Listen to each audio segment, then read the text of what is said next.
So you want to build a house. Gonna be honest, sounds a little bit boring. I mean, maybe that was fun back in 2011 or 2012, but now it's 2019, times have changed.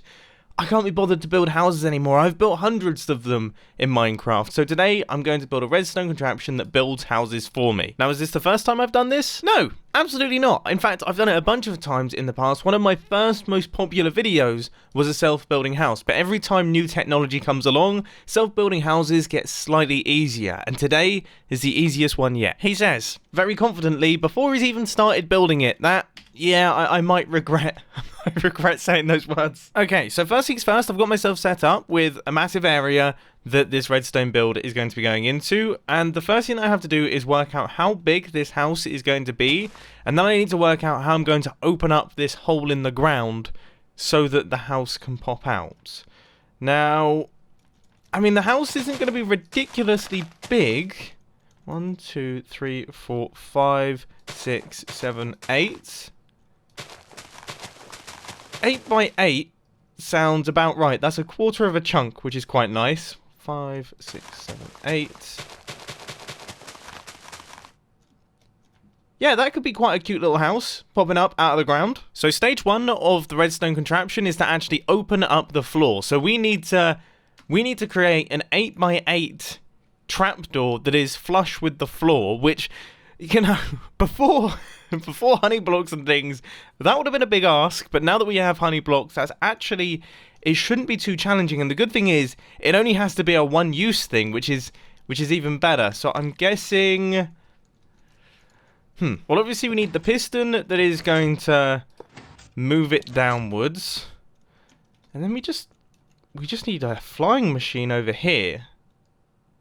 And that's the ticket. It can't be that simple. Surely it can't be that simple. That's ridiculous. So if we just quickly unpower this sticky piston right here, that should move all of these blocks downwards, and then it should move all of the blocks out the way really quite quickly.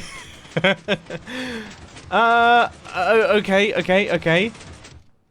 That definitely needs to be a regular piston. Right, let's try that again. So if we unpower this piston, boom. There we go. Door has opened. Everything's been moved out the way. Nice. That's the part that I was worried about. I was genuinely concerned about that bit.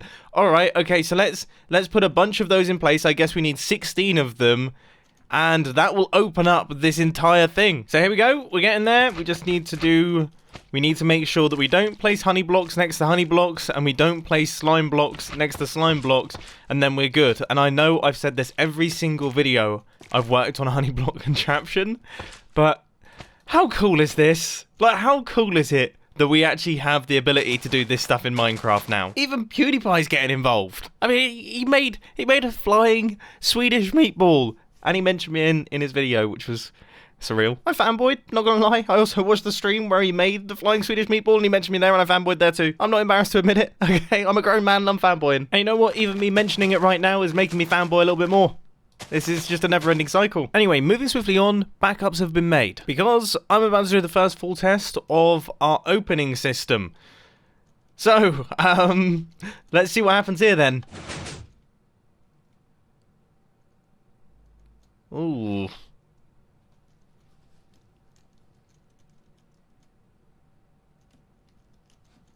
Huh?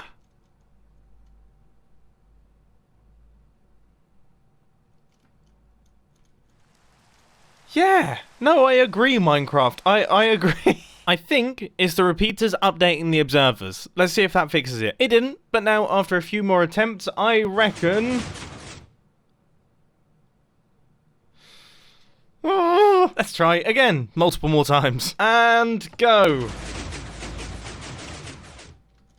I can always rely on observers to save my bacon. Alright, there we go. Everything is opened up. Everything is clear. Our house can come through. This is perfect. So now what we have to do is work out how we're going to do all of the things that are actually going to push our house upwards. So the pistons need to come up to... Well, the highest they can go is this level right here, because then they will push up all of the floor blocks.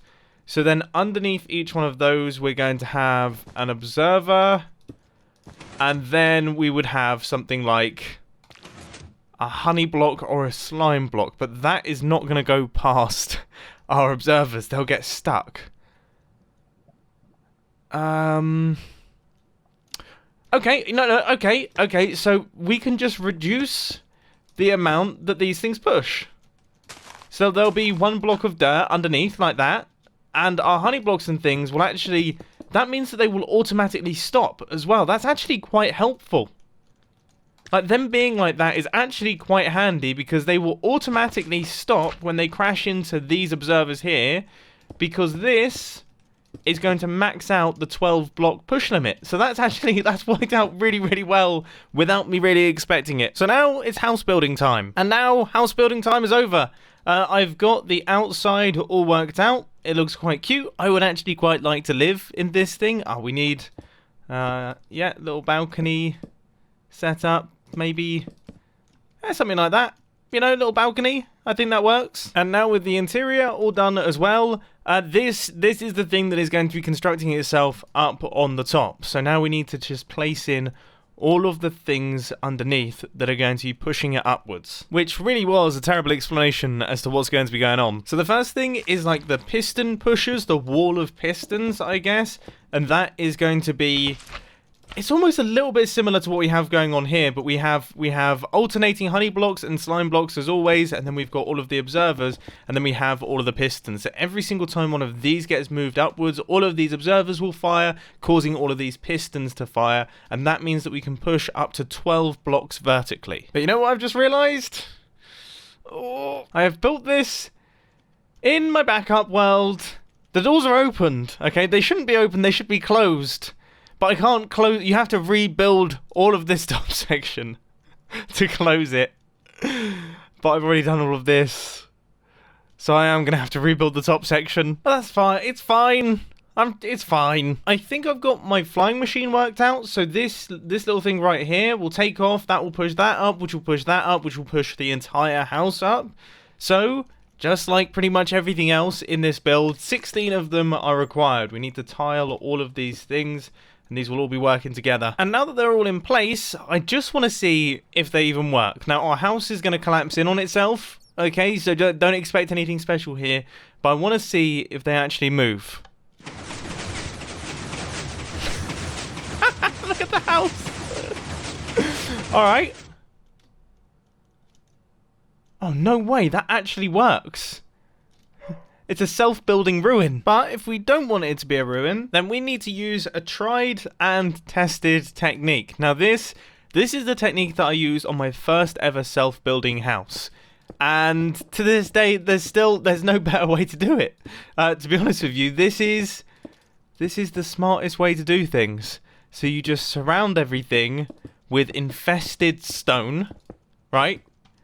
And then once the house has popped up, you poison a handful of silverfish that are in a hole somewhere, and then all of the silverfish will pop out. Obviously, you'll have a slight infestation in your house once it's built itself, but still, it works. Wow, it is dark in here. I can't really tell where I'm placing it. Hopefully, I don't forget one, because then you end up with one part of the house that just falls apart. There is, of course, one slight issue with the silverfish system, and that is the fact that, yeah, when you're standing in the ground in front of where the house is going to be, you get this noise quite a bit. But anyway, they're in place. We've got our dispensers in place with the splash potions. I'm going to do another one on the other side because this is quite a big place, and I don't think the recognition will reach this side, so we'll do another one on that side too, and then I'll have to link up all of the timing circuits and then rebuild all of this stuff. These are now hooked up, and I would say that the way that I'm going to activate the silverfish systems is to actually use the flying machine. When it gets up into the correct position,